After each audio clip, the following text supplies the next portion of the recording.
Good morning students. तो आज हम इंग्लिश ग्रामर के चैप्टर 15 में हैज, हैव और हैड का यूज करना सीखेंगे।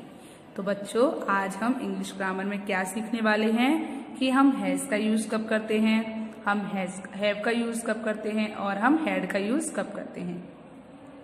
तो हैज और हैव का यूज प्रेजेंट टेंस के लिए किया जाता है। हैव और हैज का यूज प्रेजेंट टेंस के लिए किया जाता है एंड हैड का यूज बच्चों पास्ट टेंस के लिए किया जाता है। हैड का यूज कब किया जाता है? पास्ट टेंस के लिए किया जाता है, मतलब जो काम हो चुका है उसके लिए हम हैड का यूज करते हैं और जो काम अभी प्रेजेंट में हो चुका है उसके लिए हम हैव या हैज का यूज करते हैं। और अपनी पोजेशन को दिखाने के लिए, मतलब जो चीज हमारी है, मेरे पास है, उसको दिखाने के लिए भी हम किसका यूज करते हैं बच्चों? हैज, हैव और हैड का यूज करते हैं। तो हैज, हैव और हैड का यूज हम पोजेशन दिखाने के लिए करते हैं कि जो चीज है वो मेरे पास है या मेरे लिए है, ठीक है। तो उसके लिए हम किसका यूज करते हैं? हैज, हैव और हैड का यूज करते हैं। हैज और हैव का यूज आपको मैंने बताया प्रेजेंट टेंस के लिए होता है और हैव का यूज पास्ट टेंस के लिए होता है, okay.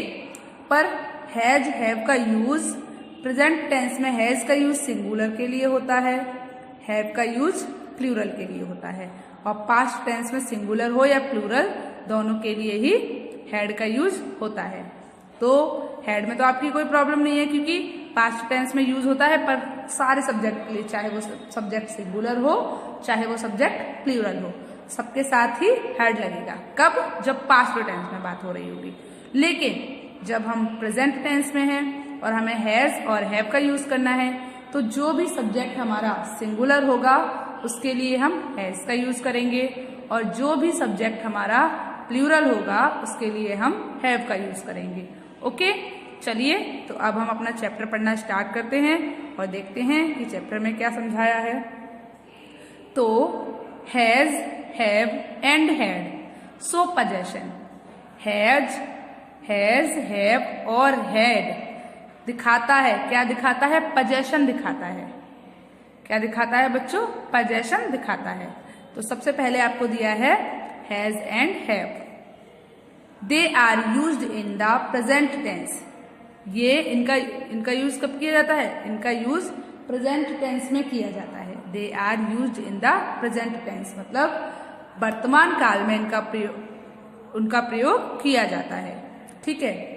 Has is used with singular subject. Had का यूज सिंगुलर सब्जेक्ट के लिए किया जाता है।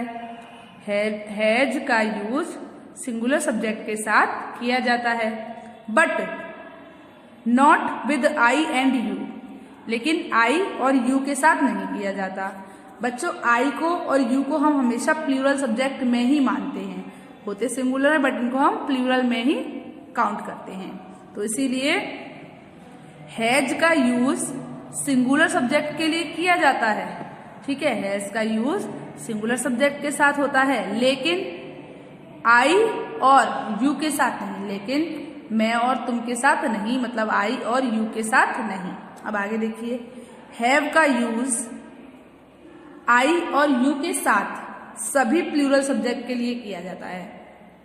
हैव का यूज आई और यू के साथ सभी प्लूरल सब्जेक्ट के लिए किया जाता है, ओके। जैसे कि ही, दे, ठीक है, दीज, दोज, वी, इन सब के लिए, या बॉयज, गर्ल्स, ये जितने भी हमारे प्लूरल सब्जेक्ट होंगे उनके लिए हम हैव का यूज करेंगे। और सिंगुलर सब्जेक्ट जैसे he, she, it, Ram, Sita, Gita, boy, girl, तो सिंगुलर सब्जेक्ट हैं तो इनके साथ हैज का यूज होगा। जैसे कि सी हैज, ही हैज, ठीक है, इट हैज, राम हैज। और हैव का use I have, you have, we have, they have, boys have, girls have. तो इनके लिए हम कैसे यूज करेंगे? हैव का यूज करेंगे। तो जो भी हमारे प्लूरल सब्जेक्ट होंगे उनके लिए हम हैव का यूज करेंगे और जो भी हमारे सिंगुलर सब्जेक्ट होंगे उनके लिए हम हैज का यूज करेंगे। ओके, चलिए अब आगे देखिए। Had, had is used in the past tense. Had का यूज पास्ट टेंस में किया जाता है। It is used with all subject. इसका उपयोग सभी सब्जेक्ट के साथ किया जाता है। इसका उपयोग सारे सब्जेक्ट्स के साथ होता है, all subjects. It is used with all subject, मतलब इसका यूज ऑल सब्जेक्ट के साथ किया जाता है। I, we, you, they, he, she, it सबके साथ हैड ही लगता है। ओके, चाहे वो सब्जेक्ट सिंगुलर हो चाहे वो सब्जेक्ट प्लूरल हो, सबके साथ क्या लगेगा, हैड ही लगेगा। चलिए अब हम कुछ सेंटेंस देखते हैं और देखते हैं कि हैज का यूज हमने कैसे किया, हैव का यूज हमने कैसे किया और हैड का यूज हमने कैसे किया। ओके, चलिए तो क्या है, पहले अफर्मेटिव सेंटेंस दिए हैं, फिर नेगेटिव सेंटेंस दिए हैं और फिर उन्हीं के इंटेरोगेटिव सेंटेंस दिए हैं। तो ये तो मैंने आपको बताया था कि अफर्मेटिव मतलब पॉजिटिव सेंटेंस, नेगेटिव जब हम किसी भी जो भी हमारी हेल्पिंग वर्ब है उसके बाद हम जब नो या नॉट लगा देते हैं तो क्या बन जाता है, वो नेगेटिव सेंटेंस बन जाता है। और जब सब्जेक्ट से पहले स्टार्टिंग में हम हेल्पिंग वर्ब का यूज कर देते हैं तो वो इंटेरोगेटिव बन जाता है। मतलब जब हम किसी से कोई क्वेश्चन पूछते हैं तो वो हमारा इंटेरोगेटिव सेंटेंस हो जाता है। ओके, चलिए तो देखते हैं। तो हमारा जो फर्स्ट सेंटेंस है वो क्या है, he has good qualities. He has good qualities मतलब उसके पास अच्छे गुण हैं या वो अच्छे गुण रखता है। ही हैज गुड क्वालिटीज मतलब क्या हुआ, उसके पास अच्छे गुण हैं। उसके पास कैसे गुण हैं, अच्छे गुण हैं। जो भी लड़का है उसके पास कैसे गुण हैं, अच्छे गुण हैं। पर जब हमने इसको नेगेटिव में बनाया तो कैसे बनेगा, he has no good qualities. He has no good qualities मतलब उसके पास अच्छे गुण नहीं हैं। अब हमने इसका इंटेरोगेटिव बनाया तो क्या बनेगा बच्चों, has he good qualities. Has he good qualities मतलब क्या हुआ, क्या उसके पास अच्छे गुण हैं। तो यहाँ पर हम क्या कर रहे हैं, यहाँ पर हम क्वेश्चन पूछ रहे हैं कि जो लड़का है क्या वो अच्छे गुण रखता है या नहीं रखता है। तो हैज ही गुड क्वालिटीज, क्या उसके पास अच्छे गुण हैं। अब नेगेटिव था तो क्या था, ही हैज नो, तो हेल्पिंग वर्ब के बाद हमने नो लगा दिया था, नो गुड क्वालिटीज। ओके, और इंटेरोगेटिव में हमने सब्जेक्ट से पहले हैज लगा दिया था। ओके, चलिए अब हम अपना सेकंड सेंटेंस देखते हैं। यू हैव अ हेडेक मतलब तुम्हारे पास हेडेक है। तुम्हारे पास हेडेक है मतलब तुम सिर पे बोझ लेकर चल रहे हो, बोझ है तुम्हारे पास, तुम्हारे सिर में। तो ठीक है, यू हैव नो हेडेक मतलब कोई टेंशन नहीं है, आराम से है। हैव यू अ हेडेक, क्या तुम्हारे पास कोई प्रॉब्लम है, मतलब तुम्हारे सिर में हेडेक है, दर्द हो रहा है या फिर कुछ भी ऐसे मानते हैं। तो हैव यू अ हेडेक, तो आप आंसर दोगे, क्वेश्चन पूछ रहे हैं ना आपसे, फिर आप आंसर दोगे है तो हाँ, नहीं है तो ना। तो यहाँ पर हमने क्या किया, इंटेरोगेटिव में पूछा हैव यू अ हेडेक, तो you have a headache affirmative sentence था। यू हैव नो हेडेक तो यहाँ पर हमने नेगेटिव में यूज कर लिया। हैव यू अ हेडेक तो हमने यहाँ पर इंटेरोगेटिव में यूज कर लिया। आप हैव, हैज और हैड के सेंटेंस भी आप किसी भी तरीके से बना सकते हैं। ओके, चलिए उसके बाद थर्ड सेंटेंस क्या है हमारा, we have some friends. We have some friends मतलब हमारे कुछ मित्र हैं, हमारे कुछ मित्र हैं। ठीक है, तो यहाँ पर हमारे पास है ना वो कुछ मित्र, तो हमारे कुछ मित्र हैं। उसके बाद वी हैव नो फ्रेंड्स, तो यहाँ पर नेगेटिव है तो हमने नो का यूज किया है। अब यहाँ पर क्या है, हमारे कोई मित्र नहीं है मतलब हमारे पास एक भी मित्र नहीं है, हम अकेले हैं, हमारे पास एक भी मित्र नहीं है, तो वी हैव नो फ्रेंड्स। अब हमारे पास कुछ मित्र हैं तो वी हैव सम फ्रेंड्स, हमारे पास कोई मित्र नहीं है तो वी हैव नो फ्रेंड्स। अब हैव वी एनी फ्रेंड्स, क्या तुम्हारे पास कोई मित्र है, तो यहाँ पर हमने एनी इसलिए लगाया कि क्या तुम्हारे पास कोई मित्र है। हैव वी एनी फ्रेंड्स, अगर आपको किसी फ्रेंड की जरूरत है तो आपसे कोई क्या पूछेगा, हैव वी एनी फ्रेंड्स, क्या तुम्हारे पास कोई मित्र है। तो आप क्वेश्चन, यहाँ पर हम क्वेश्चन पूछ रहे हैं तो इसीलिए जो वी है उससे पहले जो हमारा सब्जेक्ट है उससे पहले क्या आया है, हैव आया है। ओके, हेल्पिंग वर्ब है ना हमारी हैव यहाँ पर, इसलिए। चलिए अब हमारा जो फोर्थ नंबर का सेंटेंस है उसको देखते हैं। We have an egg. We have an egg मतलब मेरे पास एक अंडा है, मेरे पास एक अंडा है। तो यहाँ पर हैव के बाद क्या आया, एन एग, मतलब मेरे पास एक अंडा है। तो हैव क्यों, मेरे पास है क्या, एक अंडा, तो मैं अंडा रखता हूं। आई हैव नो एग, मतलब मेरे पास कोई अंडा नहीं है। ठीक है, हैव आई एन एग, क्या मेरे पास एक अंडा है, तो यहाँ पर इंटेरोगेटिव था तो सब्जेक्ट से पहले हैव आया है, यहाँ पर हेल्पिंग वर्ब के बाद नो आया है, हैव नोट, और यहाँ पर हैव आया है क्योंकि पॉजिटिव है। उसके बाद जो हमारा 5th नंबर का सेंटेंस है वो क्या है, I had a long rope, I had a long rope. तो बच्चों अभी तक हम प्रेजेंट में चल रहे थे, अब हम पास्ट में चल रहे हैं। अभी तक जो काम हो रहा था वो है, मेरे पास है, मेरे पास एक अंडा है, मेरे कुछ मित्र हैं। अब हम क्या बोल रहे हैं, I had a long rope, मतलब मेरे पास एक लंबी रस्सी थी। I had a long rope मतलब क्या हुआ बच्चों, मेरे पास एक लंबी रस्सी थी, अब नहीं है, कभी थी। ठीक है, I had not a long rope, I had not a long rope, तो यहाँ पे हम नेगेटिव बना रहे हैं तो हैड के बाद नॉट आ गया, मतलब क्या है, मेरे पास एक लंबी रस्सी नहीं थी। अब इंटेरोगेटिव कैसे बनाएंगे, had I a long rope, क्या मेरे पास एक मोटी रस्सी थी, तो इंटेरोगेटिव में क्या हुआ, जो भी हमारी हेल्पिंग वर्ब थी, मतलब जो हमारा हैड था वो हमारा सब्जेक्ट से पहले आ गया। ठीक है, तो had I a long rope, और आई कभी भी स्मॉल लेटर में नहीं बनता, हमेशा कैपिटल लेटर में बनता है। क्या मेरे पास एक लंबी रस्सी थी।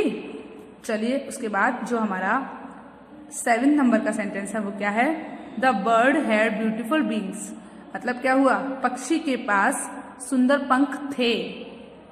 पास्ट में बात कर रहे हैं ना, पक्षी के पास सुंदर पंख थे, अब नहीं है, पहले थे। ठीक है, उसके बाद the bird had no beautiful wings, the bird had no beautiful wings, तो क्या हुआ, मतलब पक्षी के पास सुंदर पंख नहीं थे, पक्षी के पास सुंदर पंख नहीं थे।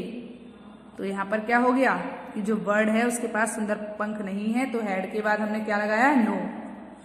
अगर हमारा जो पक्षी है उसके पास सुंदर पंख नहीं थे तो हैड नो, उसके पास जो पक्षी था उसके पास सुंदर पंख नहीं थे। उसके बाद अगला सेंटेंस जो इंटेरोगेटिव में सेंटेंस है वो क्या है, had the bird beautiful wings, had the bird beautiful wings, मतलब क्या पक्षी के पास सुंदर पंख थे, क्या पक्षी के पास सुंदर पंख थे, तो यहाँ पर बर्ड से पहले हैड आ गया क्योंकि हम हैड हमारी हेल्पिंग वर्ब है, इंटेरोगेटिव बनाते समय जो हमारी हेल्पिंग वर्ब होती है वो आगे आ जाती है, तो इसीलिए हैड यहाँ पर आगे आ गया। चलिए 8 नंबर का सेंटेंस क्या है, दे हैव अ फीवर, मतलब उसे बुखार है, उसे क्या है बच्चों, बुखार है। दे हैव नॉट फीवर, तो उसको बुखार नहीं है, उन्हें बुखार नहीं है। दे हैव अ फीवर, उन्हें बुखार है। They have not a fever, उन्हें बुखार नहीं है। हैव दे अ फीवर, क्या उन्हें बुखार है, तो यहाँ पर क्या है बच्चों, यहाँ पर जो हैव, हैज और हैड का मतलब है, उसका मतलब जो चीज मेरे पास है। यहाँ पर बुखार मैं रखता हूं, मेरे को आ रहा है ना बुखार, तो मेरे पास है ना वो, इसीलिए यहाँ पर भी हैव का यूज हुआ है। ओके, तो हैव दे अ फीवर, क्या मतलब उन्हें बुखार है, क्या उन्हें बुखार है, तो यहाँ पर क्या हुआ, हैव दे अ फीवर। चलिए तो मैं आपको कुछ और सेंटेंस के एग्जाम्पल्स देकर बता देती हूँ। पहले हम हैज के देखते हैं। She has a girl, she has a girl, मतलब उसके पास एक लड़की है। शी हैज अ डॉल, उसके पास एक गुड़िया है। शी हैज अ बुक्स, उसके पास किताबें हैं। अब मैं आपको हैव पर बता देती हूँ। यू हैव अ पेन, तुम्हारे पास एक पेन है। यू हैव अ स्टूल, तुम्हारे पास एक स्टूल है। You have a mobile phone, तुम्हारे पास एक मोबाइल फोन है। यू हैव अ बुक्स, तुम्हारे पास किताबें हैं। यू हैव अ पेंसिल, तुम्हारे पास एक पेंसिल है। तो ये हमारे हैव पर बन गए। अब हैड पर, यू हैड अ डॉल, तुम्हारे पास एक गुड़िया थी। यू हैड अ पेंसिल, तुम्हारे पास एक पेंसिल थी। शी हैड अ बुक्स, उसके पास किताबें थी। तो इस तरीके से हमने हैड पर भी बना लिए। तो बच्चों आपको हैज, हैव और हैड का यूज समझ आया। हैज का यूज हम सिंगुलर पर्सन के लिए करते हैं, हैव का यूज हम प्लूरल सब्जेक्ट के लिए करते हैं, और हैड का यूज हम पास्ट टेंस में सभी सब्जेक्ट के लिए करते हैं। ओके, जितने भी सब्जेक्ट होते हैं उन सब के लिए हैड का यूज लगता है। कब? पास्ट टेंस में। और हैज, हैव और हैड हमें क्या दिखाता है? पोजेशन को दिखाता है। ओके, तो बच्चों आपको हैज, हैव और हैड समझ आया। तो बच्चों आज आपको होमवर्क में हैज, हैव और हैड पर 4 सेंटेंस अपनी इंग्लिश ग्रामर की फेयर नोटबुक में लिखना है। क्या करना है, आपको इंग्लिश ग्रामर की फेयर नोटबुक में 4 सेंटेंसेस हैज पर लिखने हैं, 4 सेंटेंसेस हैव पर लिखने हैं और 4 सेंटेंसेस हैड पर लिखने हैं। ओके, तो आपको हैज, हैव और हैड पर सेंटेंसेस बनाना आ गया होगा ना।